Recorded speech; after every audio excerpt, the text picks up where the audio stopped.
I can eat anything I want to, but the things I want to eat have changed. I used to eat a lot of cheeseburgers. I used to eat a lot of pizza and pasta and stuff like that. And because they're not something that is digested easily, I pretty much don't eat them. Doesn't mean I can't eat them. If I do, I have to take very small bites and small portions.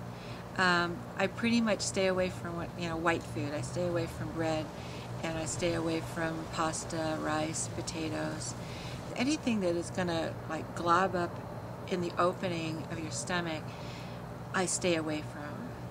I try to, crunchy foods go down well, like I can eat nachos or a taco, but even though enchiladas are made of the same products, but it's a soft tortilla, you can't eat that, it depends a lot on the texture of the food, and of course portions. A lot of times I sabotage myself because I'll be eating and something will taste really good and I just want to eat more of it, and I can feel that my little pocket is filling up, and I just got to do one or two more bites more, and then I'm in trouble. So if I discipline myself and just eat what I know I can, then I'm usually okay with whatever I eat. So that's one thing that I like better about the lap band than the gastric bypass, is because I can eat anything. It's like I used to eat for dinner, if I was eating chicken, I'd have 2 big chicken breasts. I have 1 small chicken leg or chicken wing now, and then, like I said, I have to bite that, chew that up really well to be able to digest it. Sometimes I get, I'll be really hungry because I've been busy working or something, and or if I'm working on a movie, I only have such a small lunchtime, and craft service will bring along pasta trays and stuff like that, stuff I know I'm going to have problems with, but I got to eat something, and I'll take just like a tablespoon or a couple tablespoons.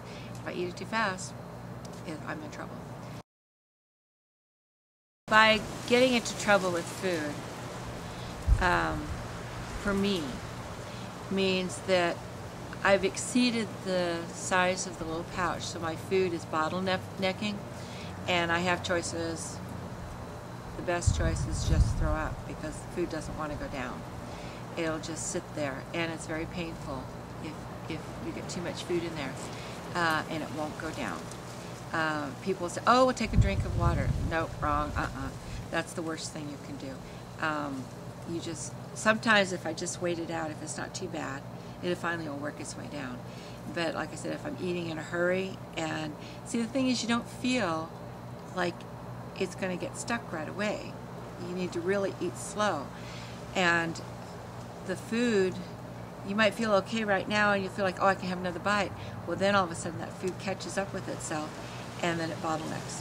And then you're just stuck, and you have to figure out how to get rid of it. Sometimes I'll get up and I'll walk around, but sometimes it just wants to come back. So to avoid throwing up, I just try not to eat so much and try to eat little bites. The thing is, one of the things I try to discipline myself, if it's something I really like, especially like if I'm in a restaurant, I just take it home, and save it for later on that night. I'll eat 6 or 8 meals a day.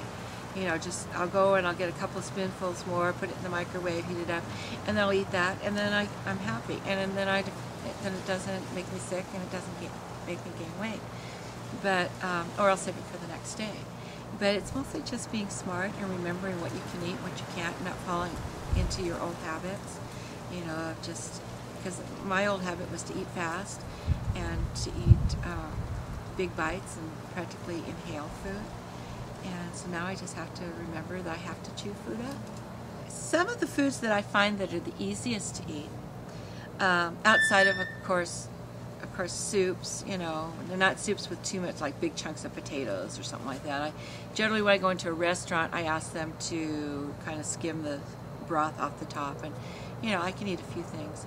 Salads are really good, but probably one of the bad things that I do is I put a lot of dressing on it. It has to be wet. I can't eat a salad that's too dry, because the lettuce will stick. And chop it up a lot. One of my favorite restaurants and salads that is really easy for me to eat is at the Outback. They have a chopped blue cheese salad. It's a salad that they chop up really small, and they put lots of crunchy stuff in it and dressing. And the reason I'm able to eat that is because it is crunchy. It doesn't glob up in my stomach, and it's very small, you know, chopped up. So when I get a salad, I chop it up right away, real small, you know, as small as I can get it, and then I don't have so much trouble. Crunchy foods, like I said, you know, things like nachos, tacos, you know, any kind of crunchy stuff seems to not be so bad. Veggies, if they're cooked well. I can't, carrots if they're too raw, or some other vegetables, even if they're steamed, if they're too raw, it's a little too hard. But that might be mostly because I can't chew enough. So, you know, the key is small portions, small bites, and chewing it lots of times. One of the things that I really eat a lot of, and that I never used to eat hardly at all, is fish, flaky fish. Fish is real easy to digest as long as it's flaky. Tuna with lots of stuff on it, probably not so good. But, you know, just about any kind of, especially steamed fish. I eat a lot of, what you can find in a lot of restaurants is the tilapia, and of course cod or anything. White fishes are really good. And, you know, so that and a salad or some veggies is a great meal.